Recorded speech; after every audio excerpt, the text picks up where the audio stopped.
It's Monday, March 14, 2022. This is number one, and you are watching CNBC Daily News.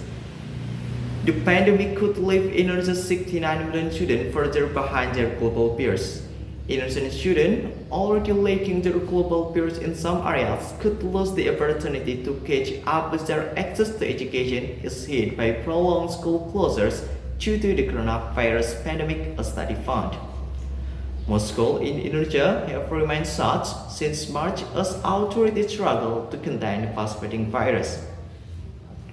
The government's attempt to reopen some schools has reportedly been opposed by teachers and health experts who argue that the move could worsen the country's outbreak.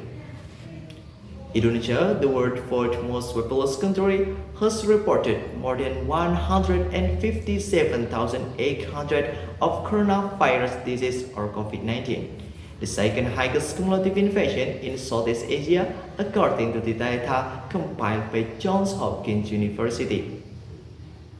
But the country's total of over 6,800 is the region's largest, the data showed. The World Health Organization in a situation report earlier this month cited data that showed children ages 9 to 14 accounted for 6.8% of total reported cases in Indonesia. That's well above the global average of 2.5%, it said. The figure could rise if face-to-face lessons resumes, the WHO warned. But for a country with already low and stagnant education quality, keeping schools shut will hold back Indonesia's nearly 69 million students in their learning, according to a report published by Singaporean think tank ISCS Yusof Issa Institute.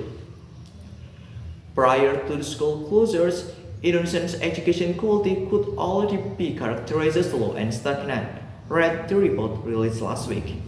It noted that performance of the country's 15 years old in the Program for International Student Assessment or PISA had not progressed much between 2003 and 2018. Therefore, the school closure poses a significant risk that the little learning that Indonesian students gain in school may diminish, it added.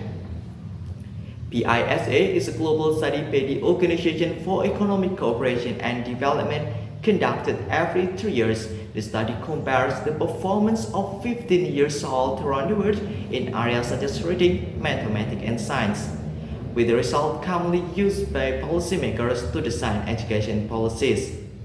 Reduce access to education.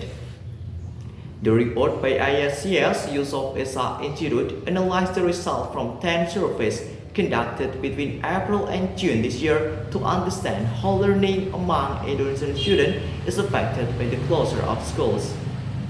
The surveys carried out by various Indonesians and international agencies interviewed school principals, students, and teachers across education levels, as well as parents of school-age children. The think tank pointed out that most of the surveys relied heavily on online responses, so the result might be skewed toward those with internet connection. Although around 40% of Indonesians have internet access, most of them in urban areas such as capital city Jakarta, said ISCS. That also implies that while schools are closed, children in rural Indonesia with no access internet connection face a severe limitation in receiving education services, it said. The larger implication is that studying from home is unlikely to be effective in Indonesia, it added. Well, viewers, that's all for the news today. Don't forget to always apply the health protocol wherever you go. I'm Number 4. Thank you so much for watching. Have a great day and goodbye.